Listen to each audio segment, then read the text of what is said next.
Tibba kana moo hiree waliin yeroo gaarii dabarsu baay'isteetta. Hiriyaa daree tokko miti hire. Sallee sirrii kee jette. Maarree. Garuu gammee caalaa hiree waliin yeroo gaarii dabarsuun kun sirriidha jettee yaaddaa? Amma kanatti akkas ta'e natti hin mul'anne. Firiinis giftinis hiriyoota daree tokkooti. Maaliif isaa waliin yeroo gaarii dabarsitu? Giftii yoo ta'e akkuma ati beektu. Namni hundumtuu ishee waliin yeroo dabarsuun barbaadu. Firiin immoo akkuma ati argaa jirtu mooraa keessan jirtu. Yeroo jirtu moo ishee waliin yeroo gaarii dabarsitee beektaa? Jirra. Firiin bara obboleessa koo wajjin hariiroo jaalalaa eegalaniiru. Kanas hin jedha bara. Shamarree hariiroo jaalalaa eegalte waliin yeroo gaarii dabarsuun kana sitti ulfaata? Shamarree jaalallee qabdu wajjin dabarsuun akkamitti sitti ulfaachuu dide? Jirra. Amma qarqara deemtu maaliif wanta dubbachuu barbaadde kallattiidhaan natti hin dubbattu?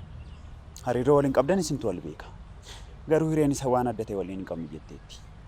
Eega dhugaa jiru isheerraa dhageesse ragaa gara biraa maaliif barbaaddaree? Ilaa maal seeta bunyi? Sababaatiif hiree waliin ta'aa jirtaniif gammeen isin shakkaa jira. Mirri gaariin isatti dhaga'amaa hin jiru. Atis immoo kana bareechitee beekta. Sababni isaa immoo siidha.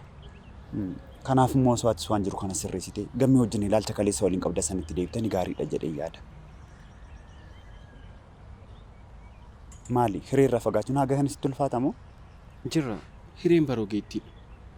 Waan kamiyyuu gochuufis ta'e dhiisuuf gargaarsa nama biraan barbaaddu yookiin immoo jaarsummaa adda biraan barbaaddu. Kanaaf wanti hin jedhee dhugaadha jechuudha. Maal jette? Jechuun lamaan keessan gidduutti wanta odeeffamu. Jirra. Wanti odeeffamu hundumtuu sirrii miti. Jalqaba yeroo mooraa mana barumsaa keenya keessatti si argu. Nama gaariin si si'een ture.